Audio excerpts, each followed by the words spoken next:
ಅವಾಗ ಎಲೆಕ್ಷನ್ ಬರುತ್ತೆ, ಅವಾಗೆಲ್ಲ ಎತ್ತಿನಹೊಳೆ ಬಗ್ಗೆ ಮಾತಾಡ್ತಾರೆ. 10 ವರ್ಷದ ಹಿಂದೆ ಮಾನ್ಯ ಸಿದ್ದರಾಮಯ್ಯನವರು ಬಜೆಟ್ ನಲ್ಲಿ ಅವರು ಮಾತಾಡಿದ ಭಾಷಣ ನನಗಿನ್ನೂ ಕಿವಿಗೆ ವಾಪಸ್ಸು ಗುಣಗುಣಿಸ್ತಾ ಇದೆ. 10 ವರ್ಷದಿಂದ ಏನ್ ಹೇಳಿದ್ರು ಅಂದ್ರೆ, ಇನ್ನು 2 ವರ್ಷದೊಳಗೆ ಎತ್ತಿನಹೊಳೆಯನ್ನು ಪೂರ್ಣಗೊಳಿಸಿ ನೀರು ಹರಿಸ್ತೀವಿ ಅಂತ ಹೇಳಿದ್ರು. 10 ವರ್ಷದ ನಂತರ ಮತ್ತೆ ಎತ್ತಿನಹೊಳೆ ಬಗ್ಗೆ ಪ್ರಸ್ತಾಪ ಮಾಡಿದ್ದಾರೆ. ಯಾರು ನಂಬ್ತಾರೆ ಇವ್ರ ಮಾತನ್ನ? ಯಾರು ನಂಬಲ್ಲ. ಅಂದ್ರೆ ಸುಳ್ಳು ಪತ್ತೆ ಹಚ್ಚೋದಕ್ಕೆ ITBT ಸಹಯೋಗ ಸತ್ಯ ತಪಾಸಣಾ ತಂಡ ರಚನೆ ಮಾಡ್ತೀವಿ ಅಂತ ಹೇಳ್ತಾರೆ.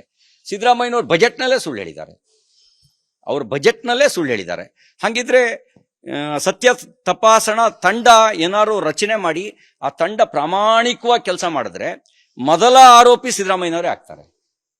ಅವ್ರ ಮೇಲೇನೆ ಫಸ್ಟ್ FIR ಹಾಕ್ಬೇಕಾಗತ್ತೆ. ಆಮೇಲೆ ಮರಿಕರ್ಗೆ ಎಲ್ಲ ನೆಕ್ಸ್ಟ್ ಗಾಂಧಿ ಹತ್ಯೆ ಮಾಡಿದವರು ಅಂತೆಲ್ಲ BJP ಮೇಲೆ ಆರೋಪ ಮಾಡ್ತಾರಲ್ಲ, ಅವರೆಲ್ಲರೂ ಮರಿಕರ್ಗೆಲ್ಲ 2ನೇ ಆರೋಪಿ 3ನೇ ಆರೋಪಿ ಅಂತ ಹಾಕ್ಬೇಕಾಗತ್ತೆ. ಅಂದ್ರೆ ಇದಿಷ್ಟು ಇವರ ಬಜೆಟ್ನಲ್ಲೇ ಸುಳ್ಳುಗಳು ವ್ಯಕ್ತ ಆಗಿದ್ದಾವೆ. ಇದನ್ನ ನೀವು ಗಮನಿಸಬಹುದು ಅಂತ ನಾನು ಈ ಸಂದರ್ಭದಲ್ಲಿ ಹೇಳಲಿಕ್ಕೆ ಬಯಸ್ತೇನೆ. ಇನ್ನ ವಕ್ಫ್ ಆಸ್ತಿ ರಕ್ಷಣೆಗೆ ಹಣ ಕೊಟ್ಟಿದ್ದಾರೆ, ಸಂತೋಷ, ಕೊಡಿ. ಹಿಂದೂ ಆಸ್ತಿ ರಕ್ಷಣೆಗೆ ಎಷ್ಟು ಕೊಟ್ಟಿದ್ದೀರಿ? ನಾನು ಹಿಂದೂ ಅಂತ ಹೇಳಿದ್ರಲ್ಲ, ಹಿಂದೂಗಳ ಆಸ್ತಿ ಯಾವನ್ ಹೊಡ್ಕೊಂಡ್ ಬೇಕಾದ್ರೂ ತಿನ್ಬೋದಾ? ಅದರ ರಕ್ಷಣೆ ಕಾಳಜಿ ನಿಮ್ಗಿಲ್ವಾ? ಎಷ್ಟು ಹಣ ಕೊಟ್ಟಿದ್ದೀರಿ ನೀವು? ಮುಸಲ್ಮಾನರ ಆಸ್ತಿ ರಕ್ಷಣೆಗೆ ಹಣ ಕೊಟ್ಟಿದ್ದು ತಪ್ಪಲ್ಲ, ಆದ್ರೆ ನೀವ್ಯಾಕೆ ತಾರತಮ್ಯ ಮಾಡಿದಿರಿ? ಎಲ್ಲಿದೆ ನೀವು ಸಬ್ಕಾ ಸಾಥ್ ಸಬ್ಕಾ ವಿಕಾಸ್ ಅನ್ನೋದು? ಎಲ್ಲಿದೆ ನೀವು? ನಾವು ಸರ್ವರಿಗೂ ಸಮಪಾಲು, ಸರ್ವರಿಗೂ ಸಮಬಾಳು, ಸಮಾನತೆ ಎಲ್ಲಿದೆ? ಎಲ್ಲಿ ಹಿಂದೂ ಆಸ್ತಿ ರಕ್ಷಣೆಗೆ ಅಥವಾ ಮುಜರಾಯಿ ಆಸ್ತಿ ರಕ್ಷಣೆಗೆ ನಿಮ್ ಕ್ರಮ ಏನು? ಎಷ್ಟು ಹಣ ಇಟ್ಟಿದ್ದೀರಿ? ಅಂದ್ರೆ ಅದನ್ನ ಯಾರು ಬೇಕಾದ್ರೂ ಹೊಡ್ಕೊಂಡು ತಿನ್ಬೋದಾ? ಯಾಕೆ ಆಸ್ತಿ ರಕ್ಷಣೆಗೆ ಹಣ ಇಟ್ಟಿಲ್ಲ? ಯಾಕೆ ತಾರತಮ್ಯ ಮಾಡಿದಿರಿ? ಇದು ಕೋಮುವಾದ ಅಲ್ವಾ? ಇದು ತಾರತಮ್ಯ ನೀತಿ ಅಲ್ವಾ? ಈ ತರ ತಾರತಮ್ಯ ಮಾಡಿರ್ತಕ್ಕಂಥದ್ದು ನಿಮ್ಮ ಅನುಭವಕ್ಕೆ ತಕ್ಕದಾಗಿರ್ತಕ್ಕಂಥ ಅಥವಾ ತಮ್ಮ ಸೀನಿಯಾರಿಟಿಗೆ ತಕ್ಕದಾಗಿರ್ತಕ್ಕಂಥ ಪ್ರತಿಬಿಂಬ ಇದರಲ್ಲಿ ಕಾಣದೇ ಇರತಕ್ಕಂಥದ್ದು. ಬಹುಶಃ ಸಿದ್ದರಾಮಯ್ಯನವರು ತನ್ನ ಸಾಫ್ಟ್ವೇರನ್ನು ಕೂಡ ಬೇರೆಯವ್ರಿಗೆ ಕೊಟ್ಬಿಟ್ಟಿದ್ದಾರೆ ಅನ್ನುವಂಥ ಅನುಮಾನ ಬರ್ತಾ ಇದೆ. ಯಾಕೆಂದ್ರೆ ಅವ್ರ ಸಾಫ್ಟ್ವೇರ್ ಅವರೇ ಇಟ್ಕೊಂಡಿದ್ರೆ ಈ ತರದ ಕೆಟ್ಟ ಬಜೆಟ್ ಮಂಡಿಸ್ತಿರ್ಲಿಲ್ಲ. ಅವ್ರ ಅನುಭವದ ಪಕ್ವತೆಯ ಬಜೆಟ್ ಹೊರಗಡೆ ಬರಬೇಕಿತ್ತು. ಅದು ಯಾವುದು ಬರದೇ ಇರೋದು ನೋಡಿದ್ರೆ ಅವ್ರ ಸಾಫ್ಟ್ವೇರ್ನು ಬೇರೆಯವ್ರಿಗೆ ಕೊಟ್ಬಿಟ್ಟಿದ್ದಾರೆ ಅನ್ನುವಂಥ ನಂಗೆ ಅನುಮಾನ ಬರ್ತಾ ಇದೆ. ಈಗ ನೀವು ಮಾತಾಡ್ಬೇಕಾದ್ರೆ ಹೇಳಿದ್ರೆ ಬೆಂಗಳೂರಲ್ಲಿ ಪ್ರತಿ ಫೀಟ್ಗೆ 75 ರೂಪಾಯಿ ರೇಟ್ ಫಿಕ್ಸ್ ಆಗಿದೆ ಅಂತ. ನೀವು ನೇರವಾಗಿ DK ಶಿವಕುಮಾರ್ ಅವ್ರ ವಿರುದ್ಧ ಭ್ರಷ್ಟಾಚಾರದ ಆರೋಪ ಮಾಡ್ತೀವಿ. ಅಲ್ಲ, ನೋನ್ ಫ್ಯಾಕ್ಟ್.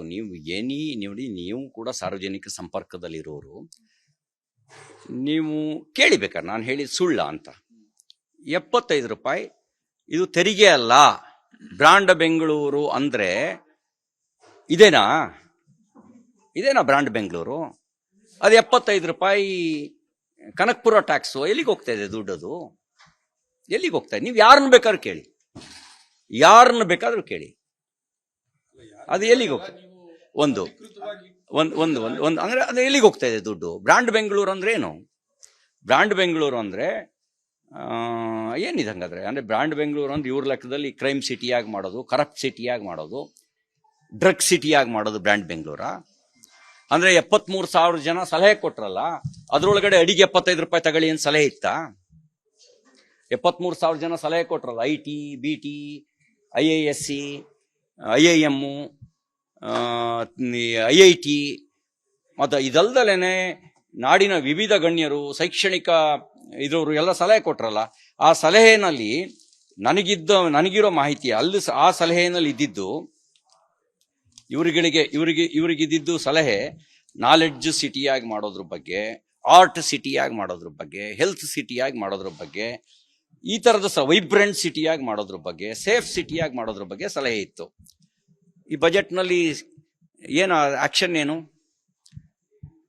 ಅಲ್ಲಿ ಬ್ರಾಂಡ್ ಬೆಂಗಳೂರಿನಲ್ಲಿ ಅಡಿಗೆ 75 ರೂಪಾಯಿ ತಗೋಬೇಕು ಅಂತ ಹೇಳಿರ್ಲಿಲ್ಲ. ಮಧ್ಯರಾತ್ರಿ 1 ಗಂಟೆವರೆಗೂ ಕೂಡ ನೀವು ಟೈಮು ಬಾರ್ಗಳಿಗೆ ವಿಸ್ತರಣೆ ಮಾಡಿ ಅಂತ ಅವ್ರು ಯಾರು ಸಲಹೆ ಕೊಟ್ಟಿರ್ಲಿಲ್ಲ. ಅಂದ್ರೆ ನಿಮಗೆ ಸಲಹೆ ಕೊಟ್ಟಿರ್ಲಿಲ್ಲ. ಅಂದ್ರೆ ಬ್ರಾಂಡ್ ಬೆಂಗಳೂರು ಅಂದ್ರೆ ಏನದು? ಕ್ರೈಮ್ ಸಿಟಿ ಮಾಡಿ ಅಂತ ಹೇಳಿರ್ಲಿಲ್ಲ ಬ್ರಾಂಡ್ ಬೆಂಗಳೂರಿನಲ್ಲಿ. ಈಗ ಇವರು ಬ್ರಾಂಡ್ ಬೆಂಗಳೂರು ಏನು ಹಂಗಾರೆ? ಆ 75 ರೂಪಾಯಿ ಎಲ್ಲಿಗೆ ಹೋಗ್ತಾ ಇದೆ? ಮಾನ್ಯ ಸಿದ್ದರಾಮಯ್ಯನವರು ಬೆಳಕು ಚೆಲ್ಲಬೇಕು. ಬಹುಶಃ 75 ರೂಪಾಯಿ ಆದಾಯದ ಮೂಲ ಆದ್ರೆ ಸಾಲ ಮಾಡೋ ಪರಿಸ್ಥಿತಿ, ಇಷ್ಟೆಲ್ಲ ಸಾಲ ಮಾಡೋ ಪರಿಸ್ಥಿತಿ ಬರ್ತಿರ್ಲಿಲ್ಲ. ಯಾಕೆ ಕಣ್ಣಿದ್ದು ಕೂಡ್ರಂತೆ ಮಾನ್ಯ ಮುಖ್ಯಮಂತ್ರಿಗಳು ಈ ವಿಷಯದಲ್ಲಿ ವರ್ತನೆ ಮಾಡ್ತಿದ್ದಾರೆ?